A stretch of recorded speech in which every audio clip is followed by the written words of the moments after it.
Hi Maranatha family, I'm Amy Bianchi-Rossi, and I thought I would make a quick video just to talk to you about, some of the probably many things that are going on for you as we head into the second week of distance learning for your children.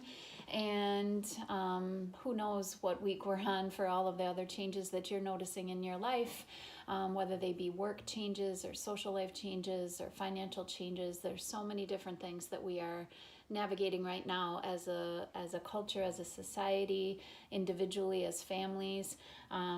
It's just kind of hard to take it all in. So I wanna just give you a quick little little look at one of the examples that I use when I'm talking about being overwhelmed.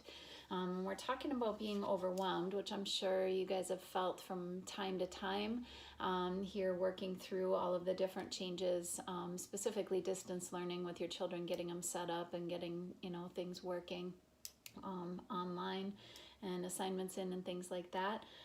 Being overwhelmed is generally defined as too much too fast. So in whatever of the context it is too much coming at you, and it's coming at you too fast to take it in.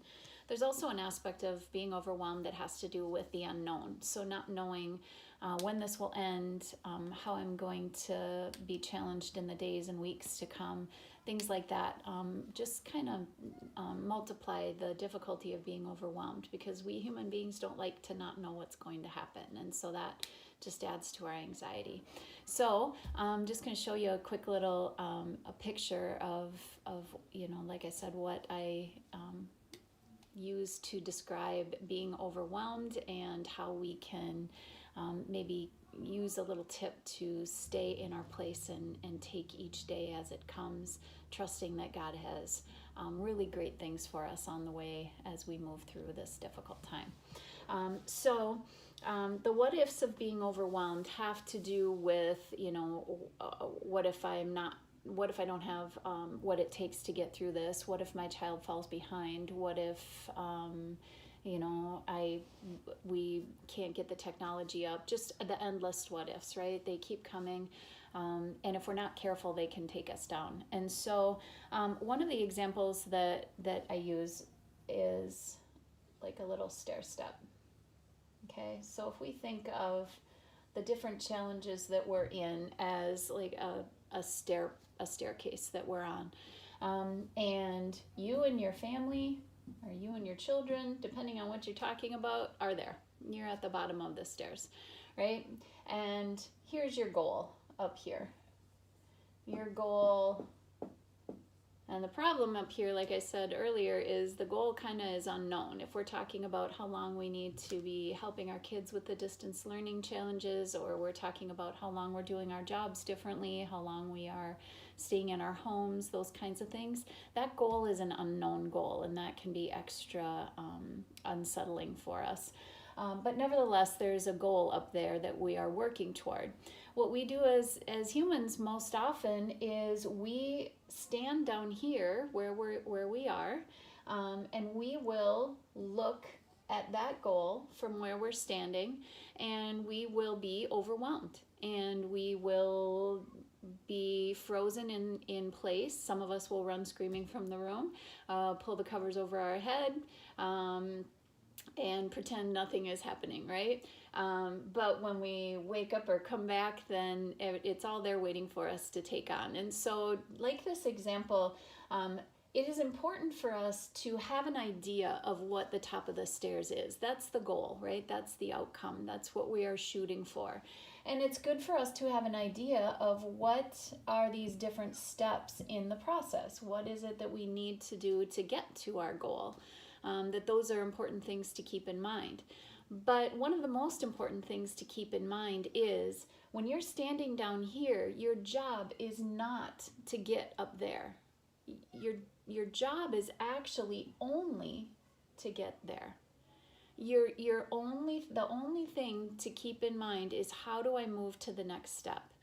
And preparing ourselves and having things in place for the steps that come out ahead of this next step is important, although we do know that once we get to this step or this step, that these steps might change. So staying flexible is really, really important, But the key thing is to remember that my job is not to get up there. My job is to get here and to do it well, and then to reassess. And then when I'm here, then my job is to get there. I worked with a student a little ways back who was very, very stressed out and overwhelmed about how they were going to pass calculus. And that was a really, really important goal for them to achieve. And so up here, their goal was pass calculus.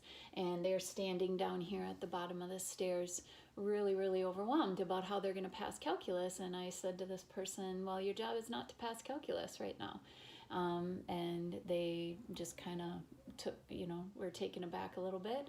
And I said, well, what is your next assignment? And they said, well, it's chapter 6 and it's unit 3. And I said, okay, great. Then right here, chapter 6, unit 3, that is your goal. That is the only thing that you have to achieve right now, is to get to that step. Once that is attained, then we get to this step and we move from there. Some of the tips that are very useful is to get these different steps as you can identify them in your brain, get them out onto paper. Make a plan as best you can given the information that you have to get to the goal that you think that you are moving toward. Write it down on paper. That also serves to get it out of your brain. It's no good to have all the what ifs and all the steps flying around in your brain. They take up space, they take up energy, they take up focus, and we want to be able to identify what it is that we're focusing on, this next step, and give all of our energy and focus to that step. So if you can get things out onto paper, that's good. That's a clearing step. And then stick with the step you're on. Don't get ahead of yourself.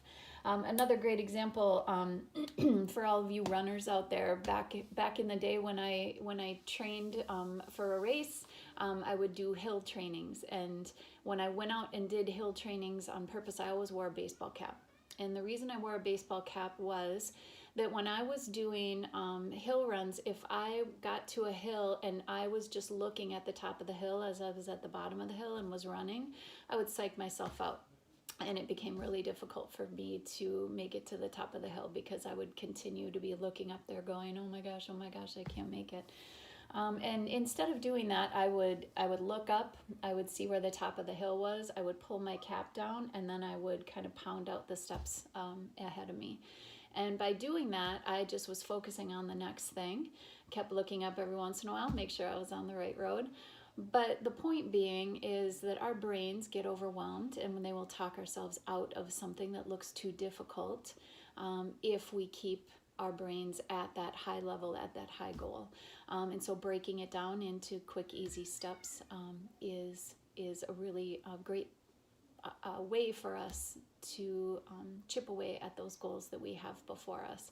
A great video, if you've ever seen the movie Facing the Giants, the death crawl video, the death crawl scene from the coach who is challenging one of his players to do the death crawl across the field, is a great visual. If you've got teenagers, pull that one up on YouTube and show them that.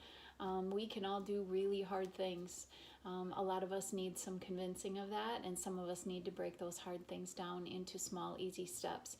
But when we end up looking back, when we look back at the hill, or we look back at the assignments that we've just done in a unit we thought we never could do, or we look back at a paper that we just wrote that we could never believe that we could write, we can then really embrace the fact that God has given us more than we probably are aware of. And if we will just stay in our moment, break things down, trust in Him, believe that He doesn't give us more than we can handle, and at any period of time that we can be still, that we can ask for what we need, and then we are promised that we have it. So I wish you all the best. I'm with you. I pray for you all the time. And just enjoy this nice weather. Stick with it. We're all in this together. Love you guys.